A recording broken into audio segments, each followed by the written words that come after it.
Нищо не е станало в училище. Не мога да се вържа, мамо. Спри! Бозана! Бозана! Спри, мамо, спри да ме вържеш. Билянка! Не ми се слага колан, нали сме за малко? Ами днес първо госпожата имаше рожден ден. А ние имахме диктовка по... Иланчо! Аз говоря в момента. И аз искам да кажа, мамо, не може само Габка да говори и винаги тя е първа. Защо има цветя на паметника на Васил Лепцки? Няма да ме прекъсваш! Габка ме стисна много силно, много... Съвсем леко съм го стиснала. Исках да кажа, че буквата Ф има ли нещо за ядене? Искам и аз да кажа. Защо само солети? Голямата буква Ф е единствената буква.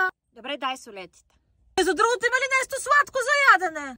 И само толкова ли? Война солета! И на Иланчо даде повече солети, мамо! Единствената буква, която взема цели 3 реда в тетрадката. Тази седмица не сме яли нищо сладко. Вчера не се брои. Мамо, тати кара много по-добре от тебе.